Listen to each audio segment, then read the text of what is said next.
Hey traders, happy Monday. Chris Pulver here. Welcome to the weekly outlook, the week of September 14th through the 18th. Let's talk about some stocks, forex, and cryptos.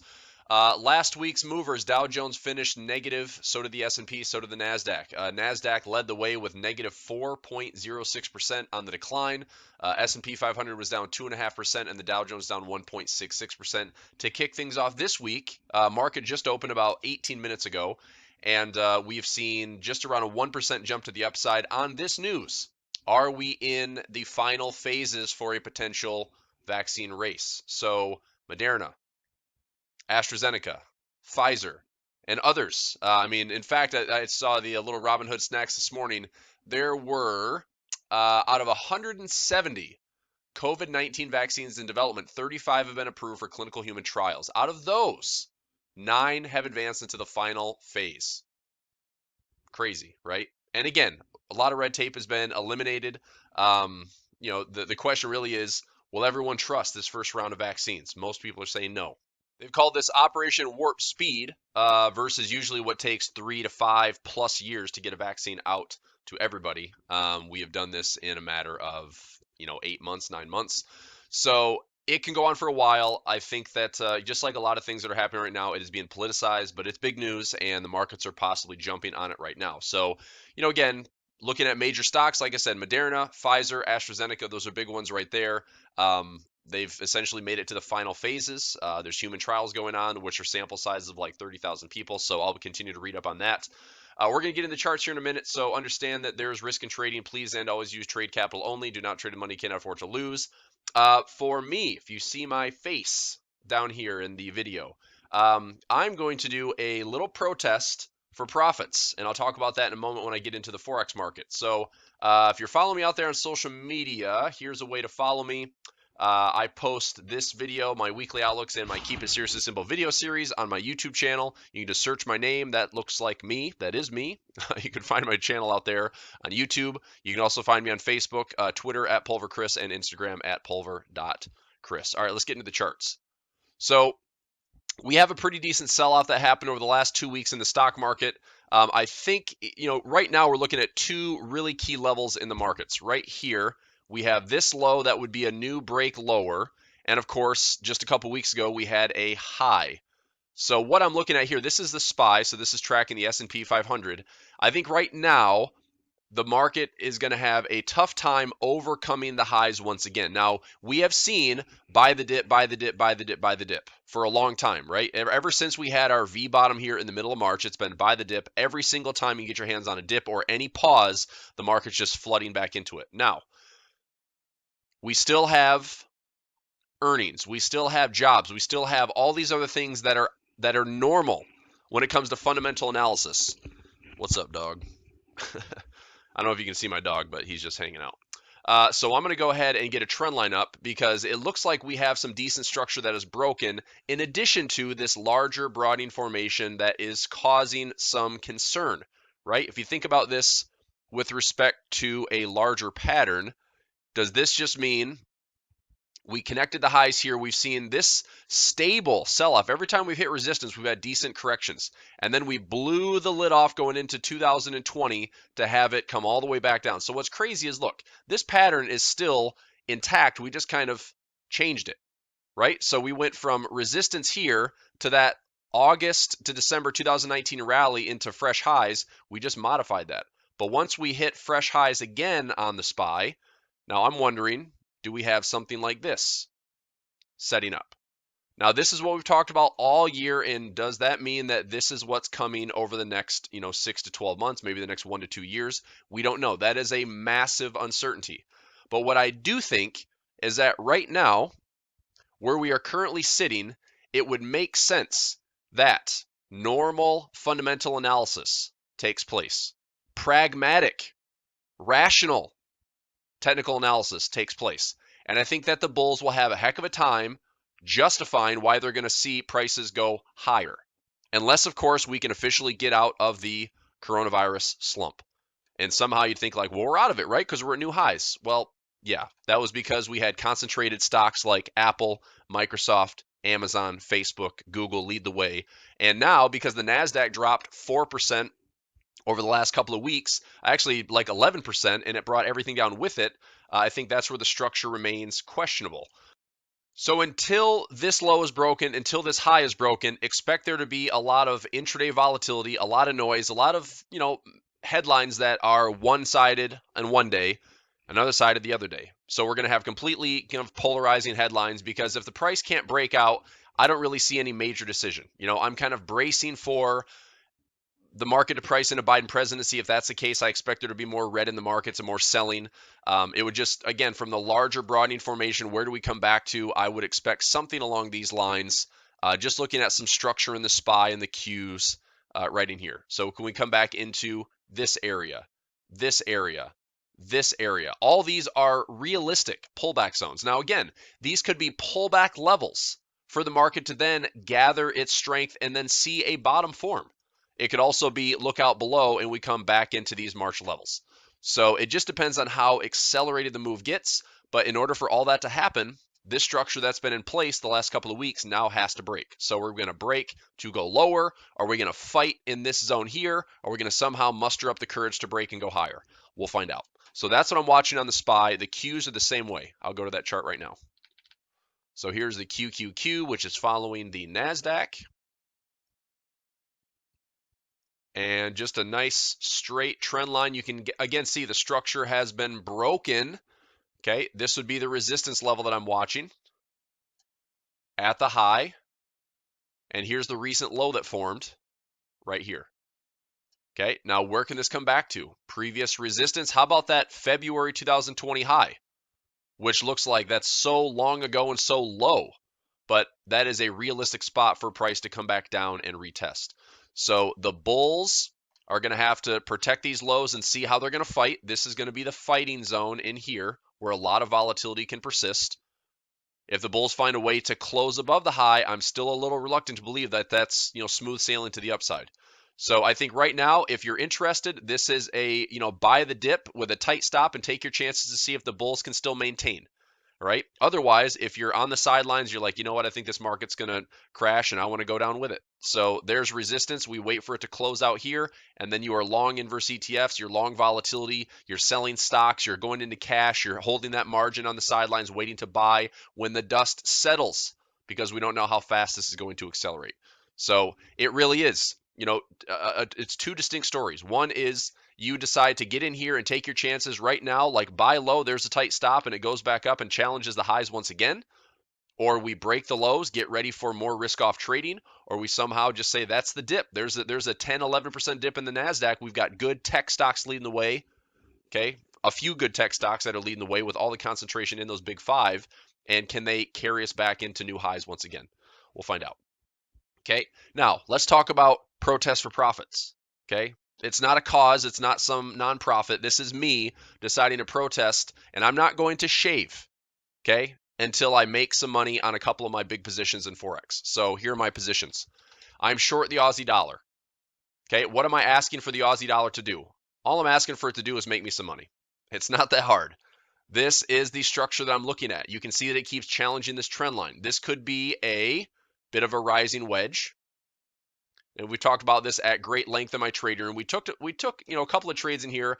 I've got lots of positions running. Here's what my platform looks like on the Aussie dollar right now, right in here. So I've got some positions in, and I'm looking for this to just break like this. Okay, come down into here, come down into this blue area, come down into this July pivot at 68.75. My break even is like 71.92. I'm way up here around 7,200. Ask him this thing to drop just a couple hundred pips. Can you do 7,000 for me? Can you do 6,900 for me? I'd be happy. I'll shave if I can make some profit there. All right, so that's one of my accounts here. Another one is over here. Let me get that one up and running as well. This one is a little bit on the larger size. So same thing. My break even's right there near the top. Let me go to a higher time frame. There you go. So, I mean, lots of weekly bullish candles, a couple of positions built in, and can we drop? Can we drop to 68.75, 7,000? My break even on this one is 72.50, 72.60 actually. So I'm in good shape on where my break even levels are. I just am sick and tired of how boring some of these currency pairs have been with what is a good technical setup. I mean, for crying out loud, it's like, I get it. The dollar's weaker. It's been weaker. It's priced in a lot of dollar weakness. Thanks, Fed, for printing $2.5–3 trillion this year. But they're no different than any other central bank. The monetary policy is dovish, accommodative. Okay, just the amount, I suppose the amount of stimulus that's been going in and the amount of printing that's been circulating and adding the extra liquidity, the Fed has just taken it to a new level compared to others. But still, the Forex market is still my favorite for the reason that it is technically obedient most of the time. Now, we've seen some irrationality here. We've seen some irrationality here. This is very overstretched. So what am I looking for? I'm just looking for something like this. That's all it is. That little break right back into where this rising wedge started, right back into this breakout pocket that happens to be right around 6,800. So I will be thrilled to make some sweet cash in that area. Am I going to, hold this beard all the way down to 68? Probably not. All right, I don't know how nasty this is going to get. I think the longest I've ever gone is like 4 weeks, as far as like having one and then like an extra 3 to 4 weeks before it's like unbearable. So I'm thinking now is the time where it's like, look, I can publicly announce I'm willing to protest because I want some profits, but I do think that this should be paying us out pretty soon. We had a 600 bar count on a 4-hour chart, which is insane. We've got a great rising wedge here. Just give us the break. And here's how we know. When is it time to sell? When's it time to get more aggressive? Here's what I will be doing to add to my winning trade. If we break below this low right here, which happens to be around 71.90, okay, this low right here is around 71.90. If we break and close below 71.90, we will be dropping somewhat fast, should be relatively quick, to these lows around 68. That's my plan. So do I need to hold profit all the way down there? No. I'd be happy at 68.75. I'd be happy at 6,900. I would be happy at this point at 7,000. Just give me some confirmation below 71.90. So I am going to stack up some additional sell trades. Traders know what I mean by that in my trading room. I like sell stop orders, just like this. And I'll stack up some winners because if this is going to drop relatively quickly, I want to be able to add to my winners. And then by the time we're coming into this area, I'm going to be protecting all of my profits. So that is one trade that I'd like to get paid on. Now, I don't need all of these to pay. I need one. So my protest is like, just pay me on one position. Here's Aussie dollar. That's one of them. My other one is Aussie CAD. Aussie CAD is similar. I'm kind of expecting, maybe we push back up a little higher. Oil has slid below $40. Oil may continue to drop a little bit, which will drag the CAD with it. So we might be looking for some type of structure here like a rising wedge. Otherwise, with this trend line, if we just go to the right-hand side of it, if just time, let's say we can't break the highs. Let's say time alone over the next week or two, allow this to drop. Same thing. Can we drop back into this area? Can we drop back into this area? We have, 9,300, 9,200, ideally 9,000. Look at all of this previous resistance right in here. That's around 9,150.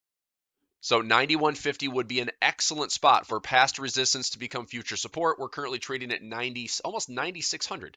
So there's a lot of room right here. So what am I looking for? Similar to the Aussie dollar. Can we break these lows? Let me use a straight line instead. If we can break these lows, can we break this low and just fall a little bit? Just having some direction, come back in, challenge this magnet of previous resistance becoming support. I can stack some orders up, make my winners bigger.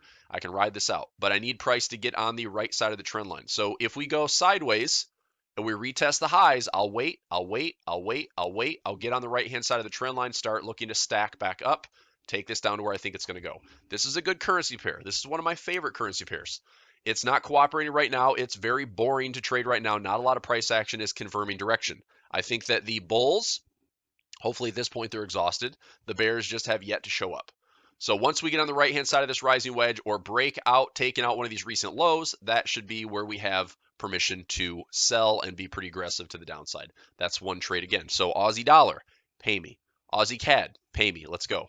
Euro Swiss, this is another one.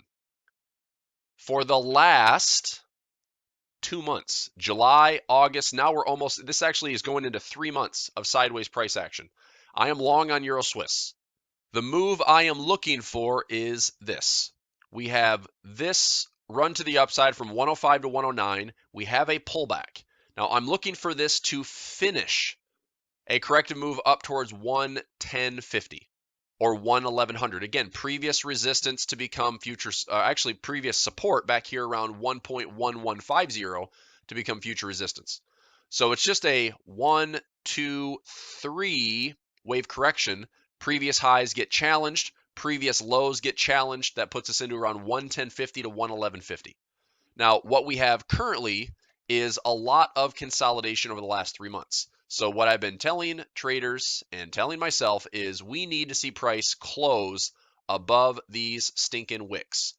Okay, we've had lots of reasons, and the reason I'm not incorporating this is because you can see that price has challenged it here and here, and you can see that traders were looking at straddle trades to buy, and probably there'll be straddle trades to sell. So it's going to be when the daily candle closes. A daily or weekly candle will have to close outside of this yellow box for once in 3 months, and then we will go somewhere else. Now, my preference, of course, is that I'm long on this currency pair.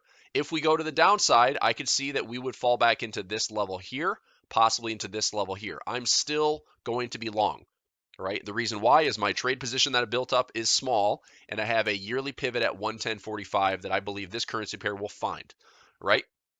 So if we break to the upside, I will look for this to go to 110.50 and take some profit. 111.50 or 110.50 or higher would be fantastic. A nice simple breakout, I would look at adding some positions to this.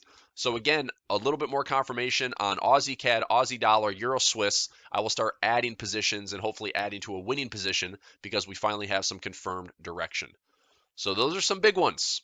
Okay, Euro Swiss, pay me. Aussie dollar, Aussie CAD, I like those positions, right? Other ones, I'm short pound dollar. This one's actually working out fine. I probably should have taken profit late last week. In fact, I know that I had a robot that took some profit for me. But all the pound pairs on new Brexit news, all the pound pairs have been getting shellacked.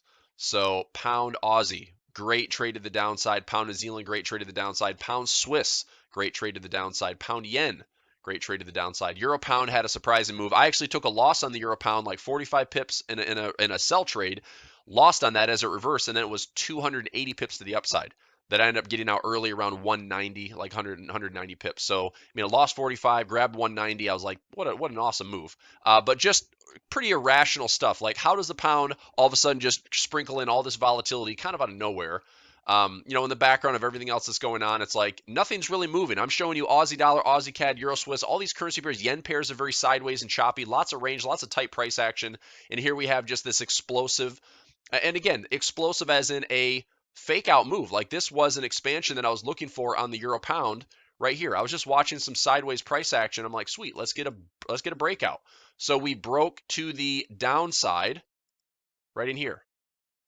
We broke to the downside, so I was short on that breakout. I was up, maybe 50 pips or so, pulled back, went against me. I got stopped out up in this reversal. That was a minus 45 pip result, and then I was long on the reversal, and I took this all the way up through the breakout. So I did protect that for just shy of 200 pips. Overall, pretty happy with that.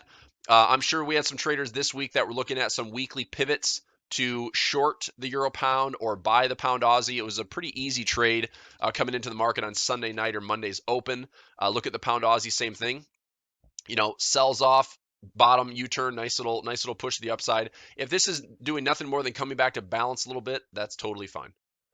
Okay, so some short-term price action on the pound pairs. I still like what I'm looking at on the yens. A couple more currency pairs I want to sprinkle in. So Aussie yen, for example, this is a nice way to follow the stock market, right? You want to follow the SPY. You're not sure how to short the SPY. You're not sure how to go long inverse ETFs. Well, you can watch a currency pair like the Aussie yen and see what happens right here. Okay, if the Aussie yen can break this trend line with a confirmed close, not just a wick, I'm talking about a confirmed close, then I think we would be shorting the stock market and seeing it correlate. So a selling stock market, we should see a selling Aussie yen. There's lots of levels to come back to. You can see this area right in here, previous resistance, previous support. There's plenty of movement to the downside available. What is required is price action to confirm. So this is a good one for traders that are wondering, like, what can I do? Right? How do I follow along with some of this risk on, risk off trading? The Aussie yen is a good way to see that. Right now, also, pound Swiss is actually a good currency pair for risk on, risk off trading. It's a little bit more volatile than the Aussie yen. I can't type very well, apparently. Oh my Lord. There. Pound Swiss, same thing. Just a massive drop to the downside. I think it was like 600 or 700 pips. That was a 600 pip drop in about a week and a half. very quickly to the downside, came back all the way to this structure low. Again, what do we have? Well, this is fundamentally fueled, so be careful on this, but short term was right here. So we had this huge drop, short term, a little bit of a rally. Are we going to see this balance very quickly and continue to the downside? Or was this just a setup to come back and retest lows, and this is going to come right back into range highs, where this is structure from high to low? We have this indecision area, and it just happened to sell off super aggressively to get right back down to these lows. So I'm not catching the falling knife, but I'm wondering where the structure ends up either pausing or holding, and perhaps this is a level. I know that if I did nothing on this currency pair other than look at some great levels, I would still love to be a buyer down here. I'm still interested in this level. I mean, if you talk about a chance to buy low with a tight stop, this is a good spot. I mean, right in here to buy low with a tight stop loss, look at this to see if we can get back up to these highs. I still believe that this currency pair is going to get back to 124 and 125. But it was a big reset button that was hit over the last 2 weeks as the pound just got smashed. Pound CAD is another one. Okay. I was actually quite bearish on the pound since we had this indecision. I thought we'd get a break to end up retesting 6,600. It just, look at this. It just dropped aggressively. But here we are just kind of climbing back. So are we still stuck in all these range levels on pound CAD? Possibly. We have some intermediate lows there, intermediate highs here. Is this just going to form lows, tight stops, and we return and balance out for the last couple of weeks? Or is this what could be a bear flag? Aggressive sell-off, little retracement, maybe more is coming to get it down here. I'm still a buyer down here. We've had literally 3, 4, 5 years of structure lows right around that 1.60 handle. So I will be watching these pound pairs carefully. I know that one thing that I'm always a little leery of on pound pairs is the margin is still higher. Margin is higher on pound pairs, so make sure you're not doing a ton of position trading on pound pairs, or if you are, make sure your trade sizes are nice and small. Okay, so that's that. I mean, I'm going to focus on my positions, right? My Aussie dollar, my Aussie CAD, my Euro Swiss, my pound dollar I'm out of right now. Euro dollar I'm also short. Let's talk about Euro dollar right now as well. New Zealand CAD, I mean, here's Euro dollar. Look, I love the short. I just think that it's boring right now. I think that the structure is this. If the Euro dollar comes up a little bit higher, all this is doing is coming back into these 2018 pockets right in here. This breakout in 2018, this would be where the price finds a way to hit these levels. So choppy, choppy, choppy. It may get up into 2000. It may get up into like 1.22. But from there, between 122 and 124, a ton of resistance and likely falling back into 114, 115. Now, I don't think, I'm not making this claim, I don't think that the euro dollar is going to do much above 120. I mean, personally, I think that the euro dollar is going to use 120 as resistance, and it's going to find a way to have dollar strength in the near term that allows us to come back into 114, 115 before we have a move to the upside. So this is a lot of it's related to the dollar index. So 120 to me is where, I'm wrong. If it goes above 120, we're probably going to slide into 122, maybe 123, and then we'll come back to 115 later. But if 120 holds and remains resistance, this should sell off into 115. All right, so let's take a look at that dollar index really quickly. Dollar index, you can see similar, right? I mean, we had this really aggressive sell-off, paused here, another aggressive sell-off, kind of a too far, too fast move. If we have, and this is the tricky part, the dollar still has room to drop. We could still drop into this area from 2018. This is when the euro dollar had that consolidation around 125. We could still drop into that area on the dollar index, okay?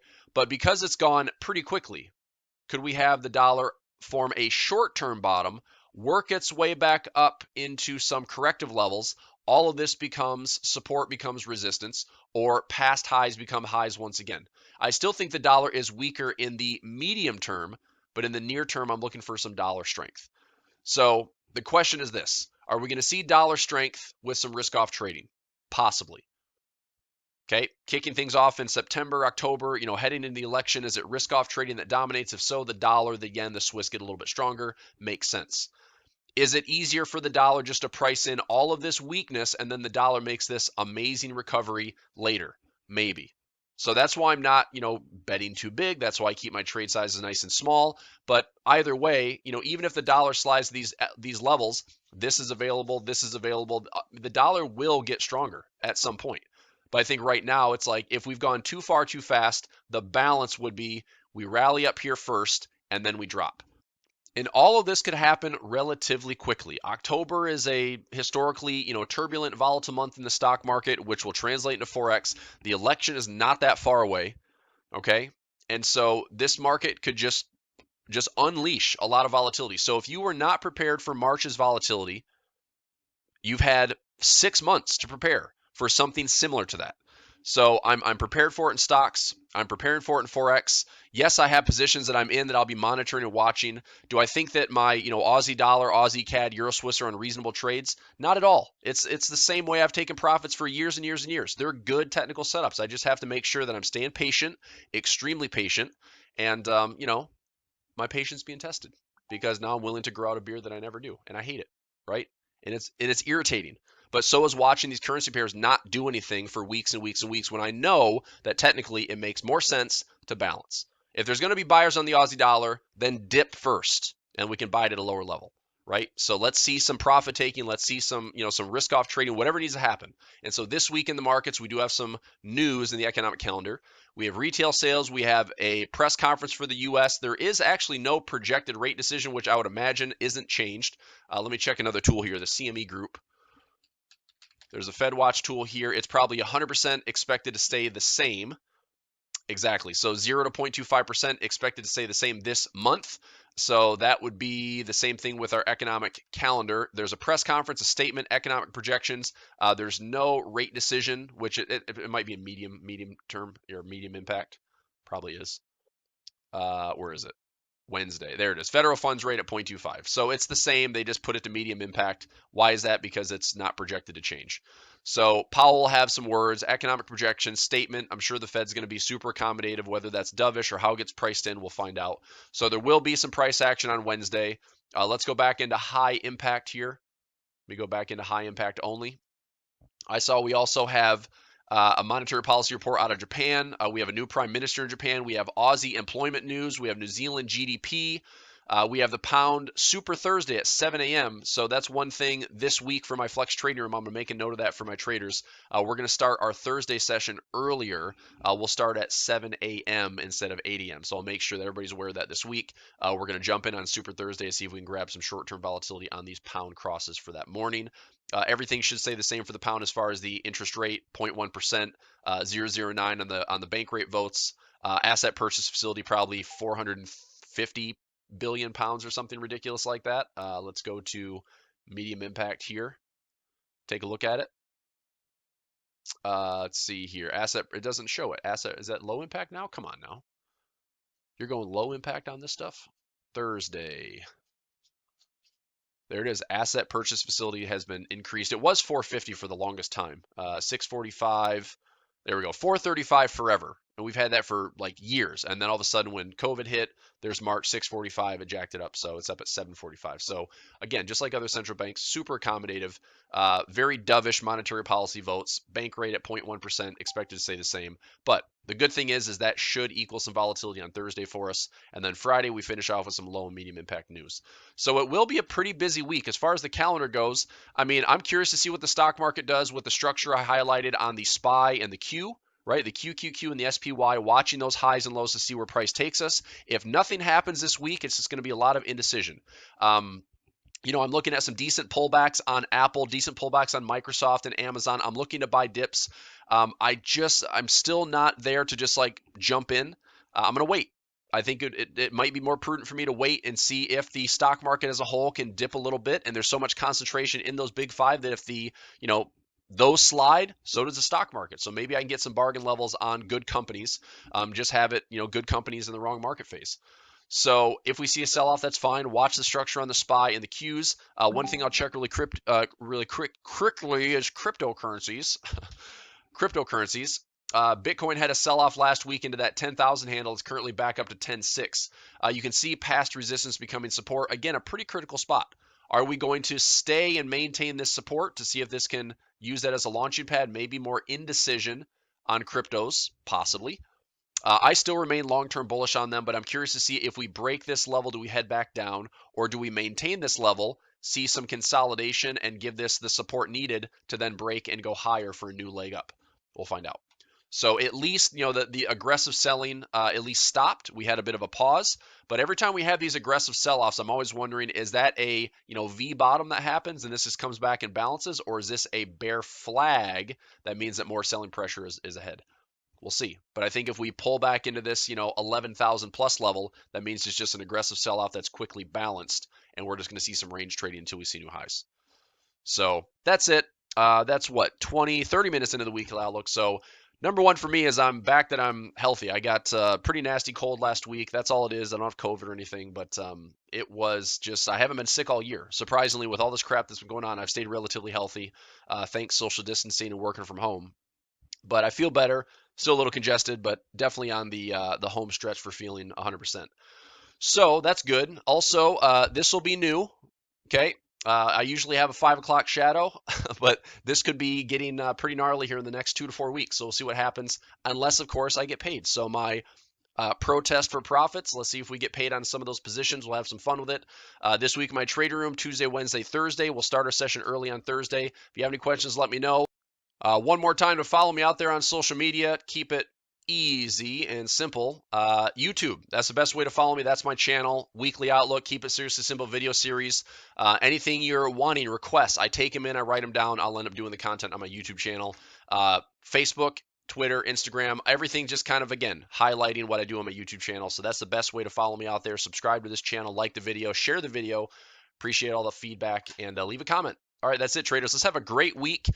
Middle of September, let's see what we have for price this week. Looking forward to trading with each and every one of you. Take care. Talk soon. And yeah, that's it for now. All right, talk to you soon. Bye.